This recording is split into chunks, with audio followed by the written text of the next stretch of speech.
Injustice anywhere is injustice everywhere. Dr. Martin Luther King Jr. once said.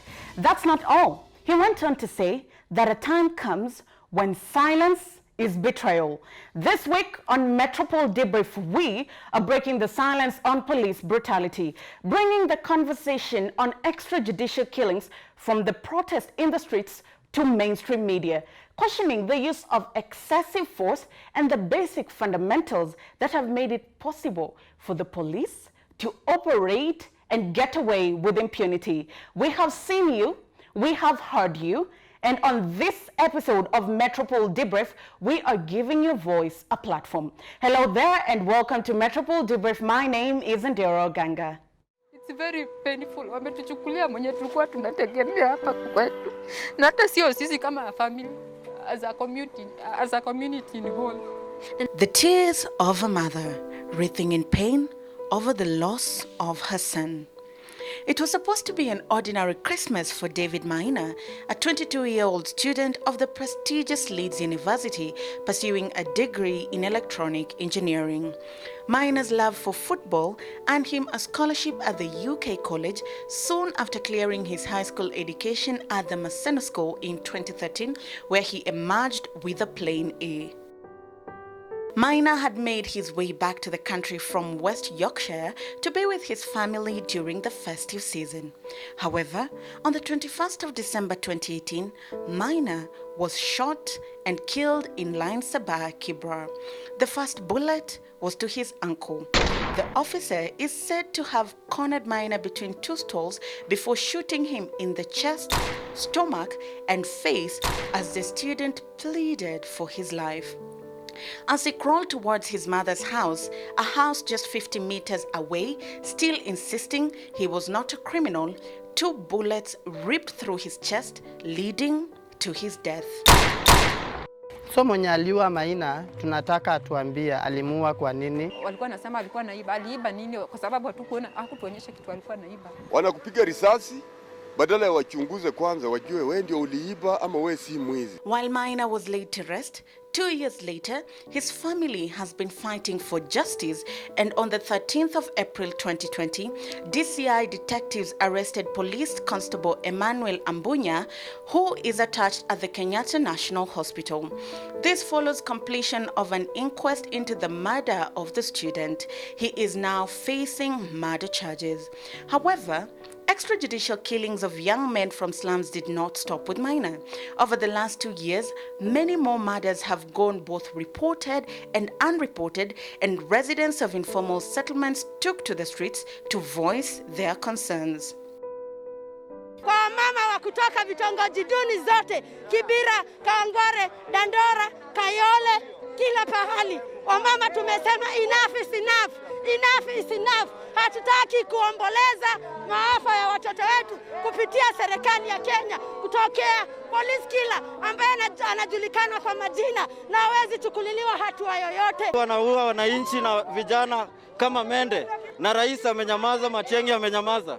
Wamama wanajiuliza mbona wabebe mimba miezi 9 na wazae ikiwa watoto ambao watawasaidia wakiwa wakubwa wanauliwa na polisi at their own pleasure and will. While extrajudicial killings are no longer just a local but global problem, speaking to a local media outlet, the police spokesperson Charles Owino seemed to acquit the officers of the brutality, excusing it for young age and obsession with power. And I've always told you, some of these policemen are very young and they are still very erratic.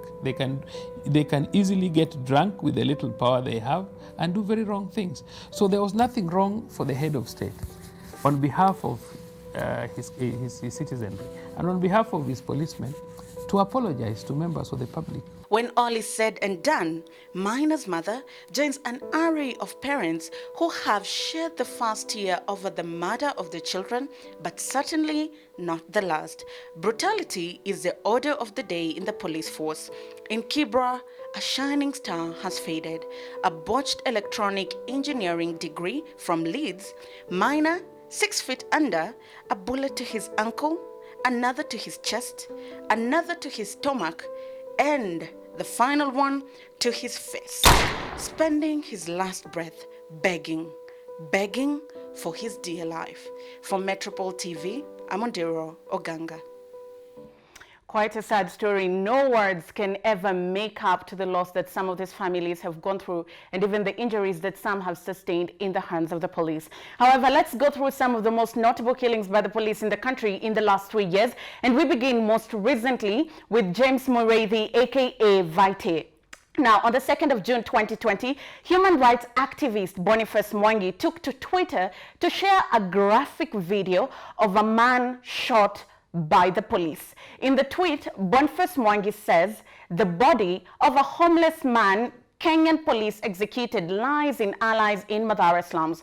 President Uhuru Kenyatta gave police license to kill. It's illegal, saying it's illegal for anyone to be outside by 7 p.m. Police have used this directive to brutalize citizens, ending the tweet with hashtag justice for Vite. Now, the murder of Vite created an uproar both online and offline. Over 300 youth defied curfew rules to demonstrate against the cold-blooded murder of Vite. The goal being arrest and prosecute the officers who allegedly shot and killed the homeless man. Let's listen to what residents of Mathare had to say. Anaga shida na mtu na anaga pahali ya pakurara. So watu ni wale wanazungukaga usiku ujua hawana pahali ya kurara. So mtu alikutwa tu kigafura na kuanza kushambuliwa na kupigwa risasi. Alikuwa amepigwa risasi moja ya tumbo na ingine ya mguu na ya mkono. Maskari wanazoea kutulia watu hapa bure kabisa. Malaki mzee kama huyu aliugua pa ukiangalia unatoa machozi. Ni mtu ambao manguo zake ilikuwa lax clothes. Hana viatu ameweka kombo. Ndio ikakuwa changamoto ya watu kusulia wasema kwa nini wanaua mtu kama huyu. Another notable killing, yet very sad, was that of Yasin Moyo. Yasin was a 13-year-old boy. Now perched on his apartment balcony in Nairobi, 13-year-old Moyo curiously watched police patrol the streets with his mother and his siblings. A coronavirus-related curfew had just started when a stray bullet struck him in the stomach. Neighbors drove Yasin to a Nairobi hospital where he later died from his injuries, and that's according to his father, who believes his neighborhood police officers are to blame for the incident, which happened on the 30th of March. Moyo was laid to rest at the Kariokor Muslim Cemetery. Let's listen to what his family had to say. Rafiki yangu akaniambia uko kwake, na marisasi imekuwa mingi. Kukaa kidogo tu akimaliza kuongea simu nikapigiwa. Msichana wangu mkubwa huyu akaniambia, baba uko wapi? Yasin amepigwa risasi. Nikamwambia kwani nimepigwa risasi kwani mko nje? Akasema hapana baba, tuko third floor balcony ya juu tumekaa. Sasa mimi nikamwambia huyu jamaa wangu, hata kama nikukufa, wacha tutoke kwa nyumba tukimbize tuokoe maisha ya watoto. Risasi imempiga kwa tumbo hapa ikatokea hapa chini, haikutokea chini ilikatalia ndani kwa mafupa. Hii imempasua mara nini kila kitu, amembleed damu na uchafu wa tumbo wote imeingia ndani. Kwa hivyo akaniambia mtoto wangu angeweza ku make it. Na wengi wanakuja ni kama kupora watu. Juu unapigwa, unaporwa, mpaka unashindwa ni askari ama ni waizi, na wanapiga nduru ni kama wanakuja kuvamia watu. Na watu tuko kwa balcony bado tuko na watoto, matiage zinarushwa kwa ploti.